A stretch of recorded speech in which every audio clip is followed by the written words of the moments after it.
Bismillahirrahmanirrahim. Assalamualaikum warahmatullahi wabarakatuh. Para hadirin yang sangat saya muliakan di hadapan Allah Subhanahu wa taala.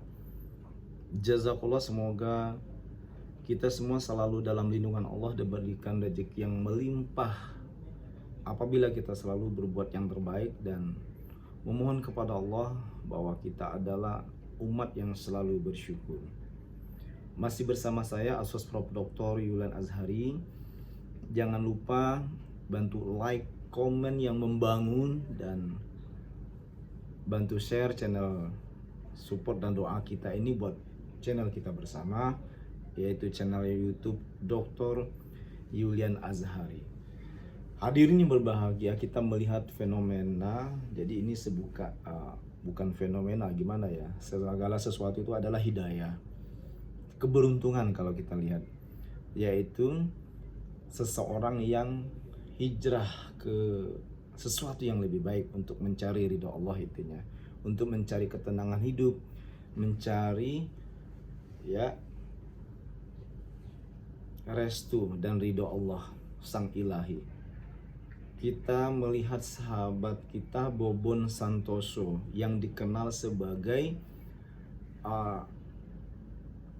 mempunyai keahlian masak dalam kapasitas jumlah yang besar. Jadi bukan masak kecil-kecilan. Dalam hal ini Bobon Santoso ini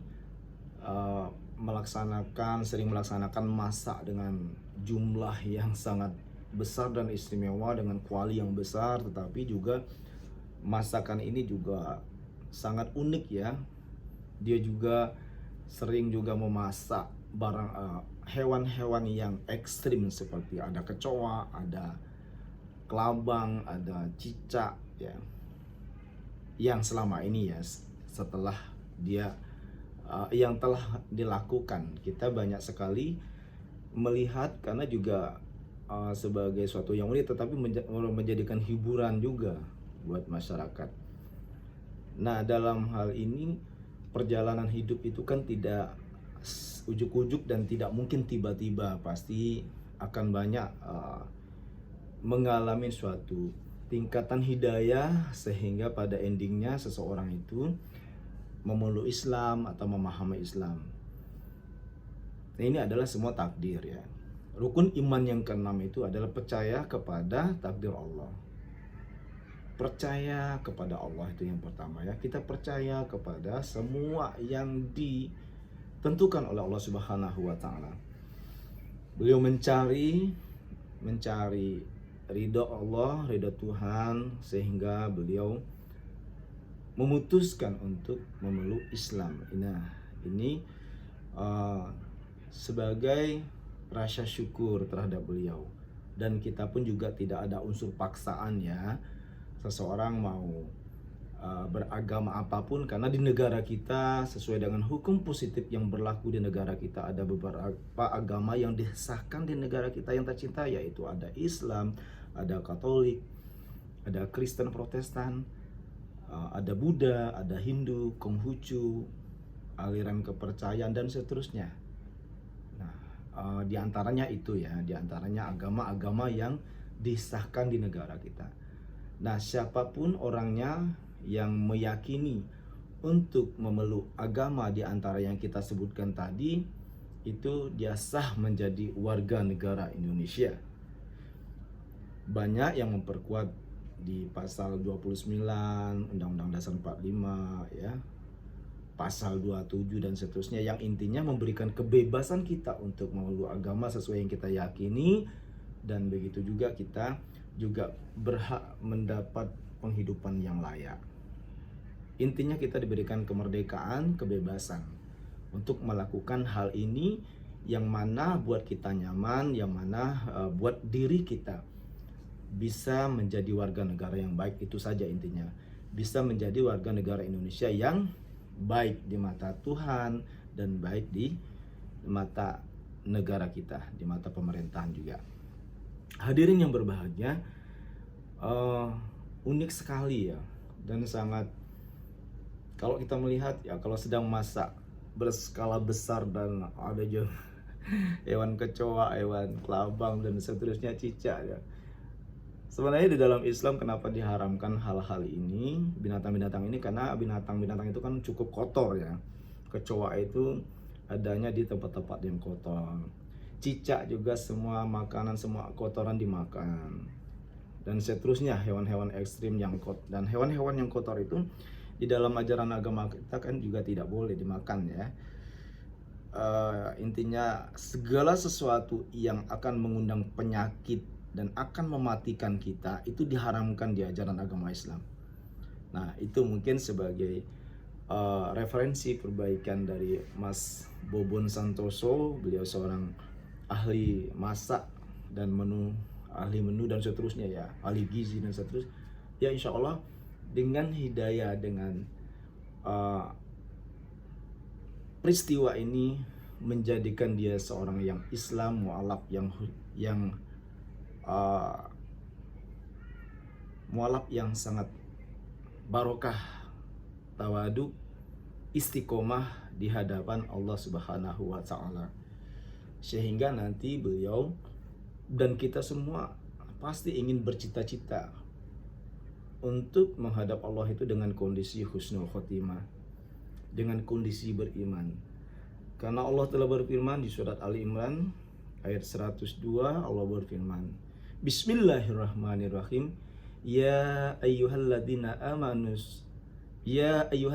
amanu taqullaha haqqa tuqatih wa la tamutunna illa wa antum muslimun. Hai orang-orang yang beriman, bertakwalah kamu kepada Allah. Ya. Karena janganlah kamu mati melainkan dalam keadaan beriman. Janganlah kamu mati melainkan dalam keadaan Islam dan iman dan ihsan dan seterusnya ya. Sehingga intinya mari kita berusaha menghadap Allah itu dalam keadaan yang beriman di hadapan Allah Subhanahu wa taala. Bagaimana kita dikatakan orang-orang yang beriman? Ya diantaranya ikhtiar kita menghindari makanan-makanan yang mengandung penyakit, menghindari alkohol, menghindari semua pekerjaan-pekerjaan yang lebih membahayakan, bahkan segala sesuatu perbuatan yang membahayakan bahkan mengakibatkan kematian seseorang itu harus kita hindari, harus kita hentikan. Kalau belum bisa menghentikan dengan sesegera mungkin, maka berhentilah dengan perlahan-perlahan. Ini adalah ciri-ciri orang-orang yang mulia di hadapan Allah, orang-orang yang istiqomah kalau bisa melakukan hal ini.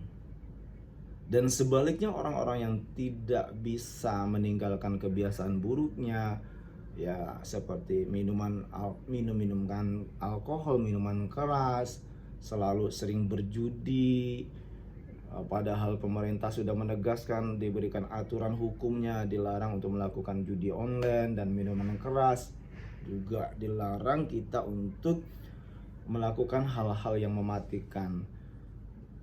Tetapi manusia itu tetap saja itulah manusia. Tetapi di mata Allah kalau kita ingin mulia, marilah kita menjauhi bahkan menghilangkan perbuatan-perbuatan yang mengakibatkan kematian bagi kita, perbuatan yang akan mengakibatkan masuknya penyakit-penyakit dari melalui makanan dan seterusnya. Itu hindarkanlah, dan kalau memang belum bisa sekaligus, pelan-pelan, perlahan-perlahan untuk belajar meninggalkan kebiasaan-kebiasaan buruk seperti itu, siapapun orangnya.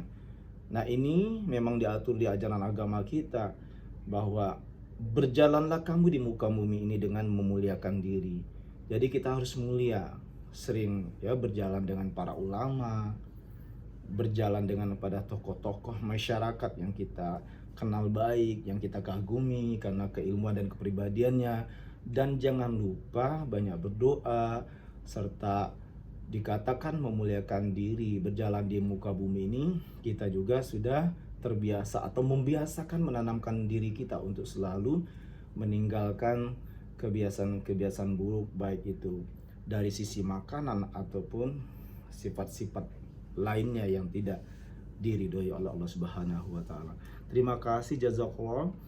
Jangan lupa bantu share, like, subscribe dan komen yang membangun, bantu ya di channel kita ini, channel Dr. Yulian Azhari.